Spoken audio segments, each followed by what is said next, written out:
Hello. അപ്പോൾ ഞങ്ങൾ കഴിഞ്ഞ വീഡിയോയിൽ പറഞ്ഞതുപോലെ ഉടുപ്പിയിൽ നിന്ന് ഞങ്ങൾ നേരെ മൂകാംബികയിലേക്ക് പോന്നിരിക്കുകയാണ്. ഈ ക്ഷേത്രത്തെപ്പറ്റി പറയുമ്പോൾ നടുവിൽ സ്വർണ്ണരേഖയുള്ള സ്വയംഭൂ ലിംഗമാണ് ഇവിടുത്തെ പ്രതിഷ്ഠ. ഈ പ്രതിഷ്ഠയുടെ വലതു ഭാഗത്ത് മഹാകാളി, മഹാലക്ഷ്മി, മഹാസരസ്വതി എന്നിങ്ങനെ 3 രൂപമുണ്ട്. അപ്പോൾ ഇടതുവശത്തായിട്ടാണ് ത്രിമൂർത്തികൾ സ്ഥിതി ചെയ്യുന്നു എന്നുള്ളതാണ് സങ്കല്പം. സ്വയംഭൂലിംഗത്തിന് പുറകിലാണ് ആദിശങ്കരൻ പ്രതിഷ്ഠിച്ച ദേവിയുടെ പഞ്ചലോക വിഗ്രഹം ഉള്ളത്. 1200 വർഷത്തിലധികം പഴക്കമുണ്ടെന്ന് കണക്കാക്കപ്പെടുന്ന ഒരു ക്ഷേത്രമാണ് മൂകാംബിക ക്ഷേത്രം. അപ്പോൾ അതുപോലെ കുഞ്ഞുങ്ങൾക്ക് ആദ്യാക്ഷരം കുറിക്കാനും അതുപോലെ കലാകാരന്മാരുടെ അരങ്ങേറ്റത്തിനൊക്കെ വേണ്ടിയിട്ട് ഒരുപാട് ആളുകളാണ് ദിവസവും ഈ ക്ഷേത്രത്തിലേക്ക് എത്തിക്കൊണ്ടിരിക്കുന്നത്. ക്ഷേത്രത്തിൻ്റെ മുൻഭാഗമാണിത്. ഞങ്ങളിവിടെ എത്തി ഒരു 2 ദിവസം കഴിഞ്ഞാണ് ഇവിടെ ഉത്സവം നടക്കാൻ പോകുന്നത്. അപ്പോൾ അതിന് മുന്നോടിയായിട്ടുള്ള ഒരുക്കങ്ങളാണ് നമുക്കിവിടെ എവിടെയും കാണാൻ പറ്റുന്നത്. ഞങ്ങൾ ഉടുപ്പിയിൽ നിന്ന് ഏകദേശം രാത്രി ഒരു 1:30 മൂകാംബികയിൽ എത്തിയായിരുന്നു. അപ്പോൾ ഇവിടെ തൊട്ടടുത്ത് തന്നെ നമുക്ക് വലിയ തിരക്കൊന്നും ഇല്ലാത്തതുകൊണ്ട് റൂം കണ്ടുപിടിക്കാനൊന്നും ബുദ്ധിമുട്ടുണ്ടായില്ല. ഞങ്ങൾ രാവിലെ ഒരു 8 മണിയോടുകൂടി തന്നെ ഇവിടെ ക്ഷേത്ര ദർശനമൊക്കെ നടത്തി. അപ്പോൾ ക്ഷേത്രത്തിനോട് ചേർന്നുള്ള ഗണപതി കോവിലാണ് ഇവിടെ നമ്മൾ കാണുന്നത്. നമ്മൾ മനസ്സിൽ തോന്നുമ്പോൾ നമുക്ക് പെട്ടെന്ന് എത്താൻ പറ്റുന്ന ക്ഷേത്രമല്ല മൂകാംബിക ക്ഷേത്രം എന്നാണ് ഒരു ഐതിഹ്യം. കാരണം നമ്മൾ എത്രയൊക്കെ ആസൂത്രണം ചെയ്തിട്ടുണ്ടെന്നുണ്ടെങ്കിലും ദൈവാനുഗ്രഹം ഉണ്ടെങ്കിൽ മാത്രം, അതായത് നമ്മളെ അമ്മ വിളിച്ചെങ്കിൽ മാത്രമേ നമുക്കവിടെ എത്തിപ്പെടാൻ പറ്റുള്ളൂ എന്നാണ് പറയപ്പെടുന്നത്. ഉത്സവത്തോടനുബന്ധിച്ചുള്ള രഥത്തിൻ്റെ നിർമ്മാണ പ്രവർത്തികളാണ് ഇവിടെ നടന്നുകൊണ്ടിരിക്കുന്നത്. നമുക്ക് കാണാൻ പറ്റും.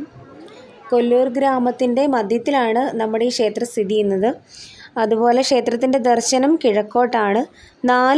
ക്ഷേത്രത്തിൻ്റെ 4 വശവും നിരവധി മലനിരകളാണ്. മൂകാംബിക ക്ഷേത്രത്തെക്കുറിച്ച് ഒരുപാട് ഐതിഹ്യങ്ങളുണ്ട്. ശങ്കരാചാര്യർ ആയിട്ട് ബന്ധപ്പെട്ട ഐതിഹ്യമാണ് കൂടുതലും പ്രചാരത്തിലായിട്ടുള്ളത്. ആദിശങ്കരൻ നടത്തിയ തപസ്സിൽ ദേവി സംപ്രീതിയായിട്ട് പ്രത്യക്ഷപ്പെട്ടെന്നും ദർശനത്തിൽ കണ്ട അതേ രൂപത്തിൽ തന്നെ സ്വയംഭൂവിന് പിറകിൽ ദേവിയുടെ വിഗ്രഹം അദ്ദേഹം പ്രതിഷ്ഠിക്കുകയും ചെയ്തു എന്നുള്ളതാണ് ഈ ഐതിഹ്യം. അതുപോലെ പരശുരാമനാണ് ക്ഷേത്രത്തിൽ പ്രതിഷ്ഠ നടത്തിയതെന്ന് ഉള്ള ഒരു ഐതിഹ്യമുണ്ട്.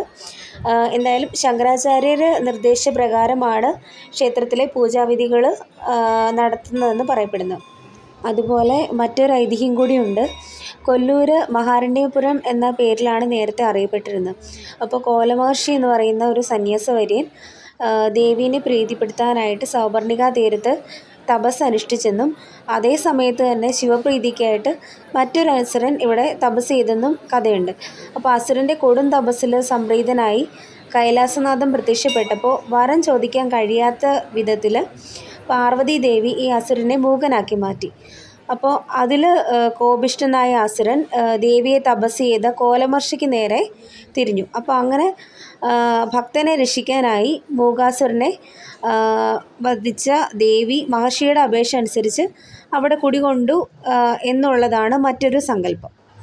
ക്ഷേത്രത്തിൻ്റെ കിഴക്കേ നടയിലൂടെയാണ് അകത്ത് പ്രവേശിക്കേണ്ടത്. അപ്പോൾ അവിടെ സ്വർണ്ണ കൊടിമരവും അതുപോലെ അത്രയും തന്നെ വലുപ്പമുള്ള ദീപസ്തംഭവും നമുക്ക് കാണാൻ പറ്റും.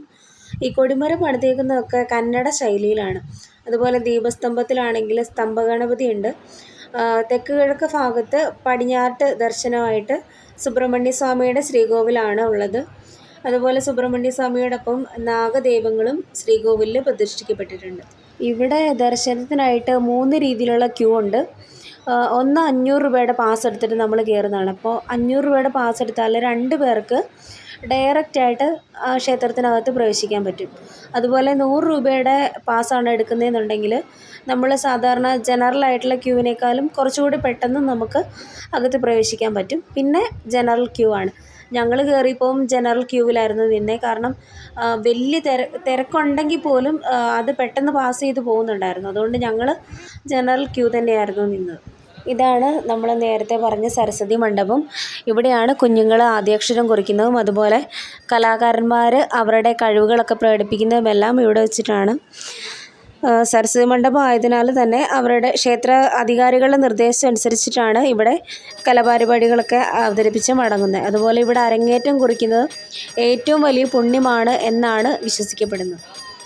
അതുപോലെ സരസ്വതി മണ്ഡപത്തിൻ്റെ തൊട്ടടുത്ത് തന്നെയാണ് തിടപ്പള്ളിയും ഹോമപുരയും ഒക്കെ സ്ഥിതി ചെയ്യുന്നത്. അപ്പോൾ കിഴക്കോട്ട് ദർശനമായിട്ട് അടുത്തടുത്ത് 5 ശ്രീകോവിലാണ് ഇവിടെ ഉള്ളത്. അതിൽ ആദ്യത്തെ ശ്രീകോവിലിൽ പഞ്ചമുഖ ഗണപതി പ്രതിഷ്ഠയും പിന്നെ മറ്റ് 4 ശിവപ്രതിഷ്ഠയാണുള്ളത്. അതുപോലെ വടക്ക് ഭാഗത്ത് ദേവസ്വം ഓഫീസുകളും വഴിപാട് കൗണ്ടറുകളൊക്കെയാണ് കാണാൻ പറ്റുന്നത്. ദർശന സമയവും അതുപോലെ വഴിപാട് നിരക്കുകളും ഒക്കെ നമുക്ക് വീഡിയോ കാണുമ്പോൾ മനസ്സിലാവും.